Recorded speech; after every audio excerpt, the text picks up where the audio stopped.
Okay, Caroline, good to see you. Got to ask you a question. With so many women's fights, you don't see that many stoppages in the women's game. You are one of the exceptions to the rule. Where do you get that power from? I mean, I train very hard. I've been working very hard since I was 9 years old. That's when I started. I was always, taught the boxing, but I was always pressed on me to maintain physical strength and always strength trained since I was young. And I think it's paying off now. What do you think of Katie Taylor's performance against Chantel Cameron? I thought Katie Taylor's performance against Chantel was, I think she was beaten by the bigger, the better, just a more fresher girl. People said that she looked tired and flat, but I don't know if it was that. I think it was just because Chantel was too good, too strong, too fresh, and she wanted it very, very bad. And you could tell, even when they were both digging at it, Chantel was coming back firing every time. And so it was a good performance all round, and I'm happy that they could put on a good fight for the Irish fans and boxing fans around the world. Is it difficult to get sparring for you? Do you have to spar with the men more than the women? This camp has been very hard for me. I haven't sparred any females this camp. It's just been male sparring, and even though that's physically hard, it's good. It prepares me, and I know that I'm not going to get in the ring with a woman who hits as hard as the men. And how long has this camp been going for? It feels like it's been going on forever. Like I've been in the gym. Since I took a week out from the last one, and I've just been in the gym. And January, this fight, it feels like this camp has been forever. I just can't wait now. So for those of you don't know too much about your story, can you tell us a little bit about how you got into boxing? Yeah, I got into boxing when I was 9 years old. I followed my older brother into it. I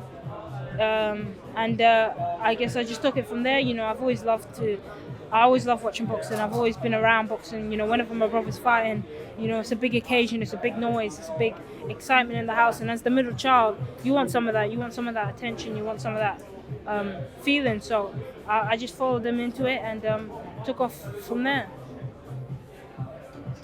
Your trainer Shane and yourself have kind of said, look, I want to be in with Michaela Mayer, like pretty much as soon as possible. Look, you've got the ability, but maybe not the experience just yet. But do you feel that the ability kind of overlaps the experience and the need for it? Yeah, 100%. Ability definitely overlaps experience. I mean, the experience that I would take going into that fight is obviously the fights I'm having now with Yanina, Lescano, and the Olympics and the amateurs. I fought the best in the world. And I love that feeling of turning up to a tournament and you could be fighting the number one seed, the best in the world, the Olympic champion. And when you're going into fights like that, you don't worry about experience. You just say, all right, this is it. I'm coming in there. I'm going to give it my best. And that's usually enough. You had Lescano winning a world title, fulfilling her dream. But if that Mayer fight can't be made, when do you think you do fight for a world title? And how many fights do you think it is? I hopefully, the belts that Katie Taylor has gets split up a little bit and broken up and, gives opportunities for other girls coming through. And I'm hoping for early next year. It's going to be difficult because Katie Taylor's got all the belts. And depending on if she fights Chantel and if she fights at the same weight or goes down to and fights for her belts. And if she loses again, then they're up in the air, I think. And I'll be there ready to snatch them up. Does the Taylor loss just further cement Clarissa's claim as the GOAT? Not at all. I feel like Katie Taylor is going to be remembered for her victories more than her loss. She's all the respect to Clarissa Shields, but Katie's been consistently fighting the best, and she's been in the ring with Amanda Serrano, who's undisputed in multiple weight divisions. She's been in the ring with Delphine Bassoon, who's an absolute killer. She's been in the ring with Chantel Cameron. She's been in the ring with so many big names, Christina Leonardo, and Clarissa Shields is a great fighter, but she hasn't fought consistently at that level, and it's not her fault. But there's just no one there. But Katie Taylor has, so I think Katie Taylor and Clarissa Shields just respectfully they deserve the world title. Could I just ask who's your favourite fighter, male or female, to watch?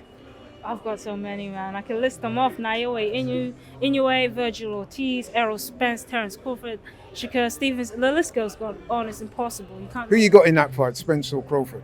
Oh, it's a hard one. I think it's too soon to call now. I always like to see how people are on fight week, see their energy, see how they are, and I think right now I'm stuck in the middle. Caroline, this will be the first fight camp that you've done without your brother in the gym as well. How's that been adjusting with him not being there this time around? It's been perfectly fine. It's not a problem for me. I don't train hard when my dad or my brother were there. I train hard, period. You know, I work hard because this is for me. You know, I stepped into this boxing game and I was the only one to say I wanted to box. So the motivation, the drive that comes from me, and I'm so grateful to God and grateful that He has given me this ability. He's given me this drive that I don't know where it comes from sometimes. And all thanks, you know, goes to Him. I imagine it must have been a slight distraction in a sense, just dealing with that, you know, and having a fight on the horizon too. Sorry, what? Is it not a slight distraction? Obviously, if you love you keep your mental resolve, but has there been any sort of distraction at all that in the background? No.